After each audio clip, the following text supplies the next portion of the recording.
everybody, and in today's video I'll be teaching you the basics of 3D viewer.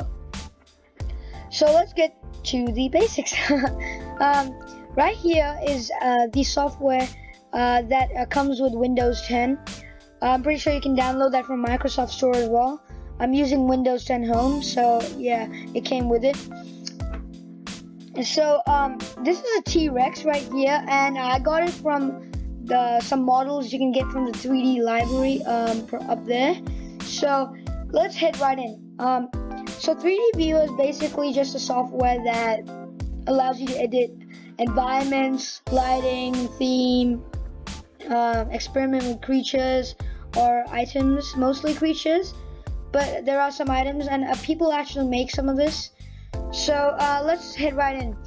Right here we're in environment and lighting.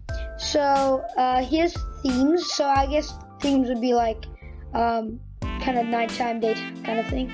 So here we have just normal default theme.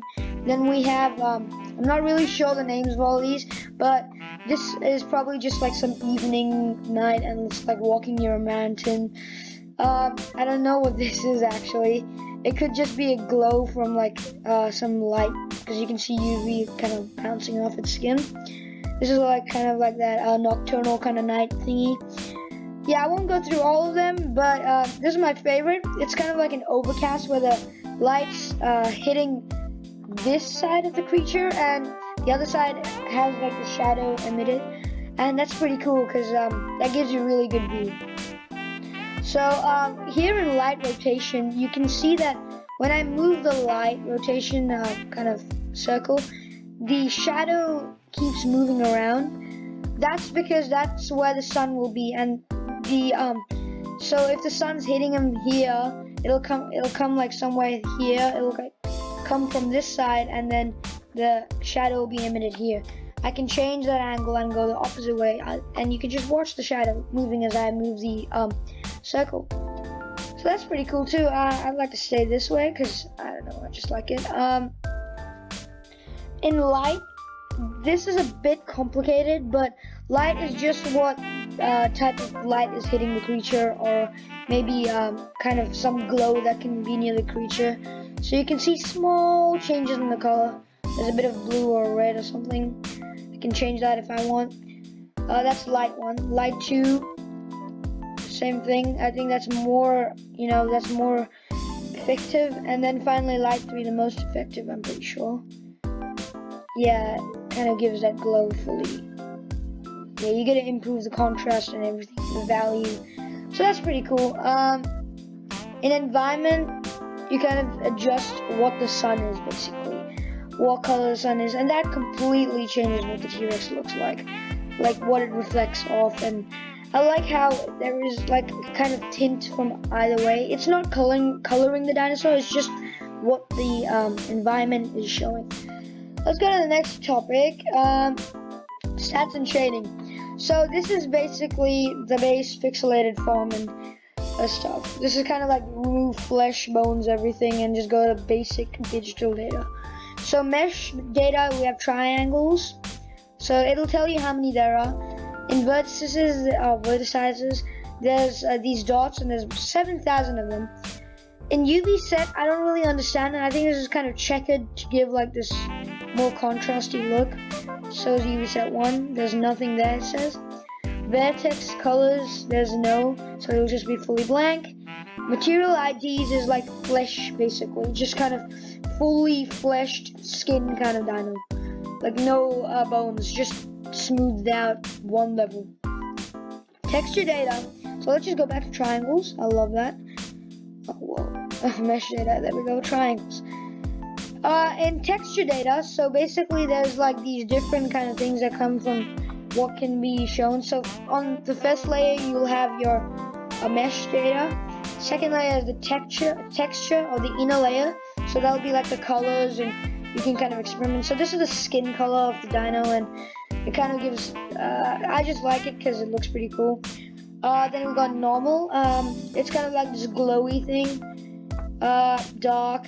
Then we got a bit gray color, then lighter. So yeah, I won't go into all of them, but let's just stick to Beto because it looks pretty beast. So that kind of just gives you layers of the dinosaur. Bones. Now this is not the actual bones of the dinosaur because that would be ridiculous. This is how the person coded it. Like there would be joints and kind of like you can see there's joints where the lines connect. That's pretty cool.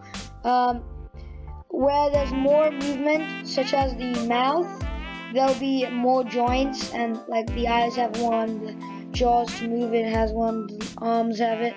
That's pretty cool. Draw calls, there's none, and no scenes. Yep. So depending on the creature or what object you load, kind of depends on what you unlock to add to the creature. And then the final one is grid views. So we're going back to what I said previously. Let's change that. Let's just give it normal intensity. Yeah, let's stick with the normal thingy. So here is kind of like the face. So you can see the cube moving and showing me the perspective. It can show different perspectives like this, and the bottom, that's basically a grid behind it to kind of give you a contrast, and it changes. Presets are like different angles, like wide angle, short angle, far, glow, and stuff. Yeah, but let's just stick to maybe this. You can even reset the view, which goes back to that. Grid visibility is basically the grid that it's walking on. If you want more contrast for the dinosaur, you can just put it with the grid. Otherwise, you don't even need the grid. I kind of like it without the grid, but I mean, if you want it with the grid, it doesn't matter. So if it's on, there's like these things like spacing, but that's automatically chosen. I can change that to 2, and then it'll change the spaces of the grid, or 0 even, or 0.1. And then how many major grid lines? 7, 10. It'll get bigger. So it kind of changes. So that's pretty cool. Yeah. So this is most of what 3D Viewer is. There are some objects you can load from the 3D library. Right here, there are just a couple of examples or things. Yeah. Hovering drone, that's pretty cool. So people sometimes make this, or it's just default. So yeah, there's ridiculous stuff like exploding cheese. That's weird. But yeah, the only issue I do have with this software is when you load a creature or an object, it takes quite a while, depending on how big it is. If you could fix that issue, it would be pretty cool. But like, let's take an example. Depends on what the creature is. Like, say I chose drone. It might take a while. So yeah, that's most of 3D Viewer.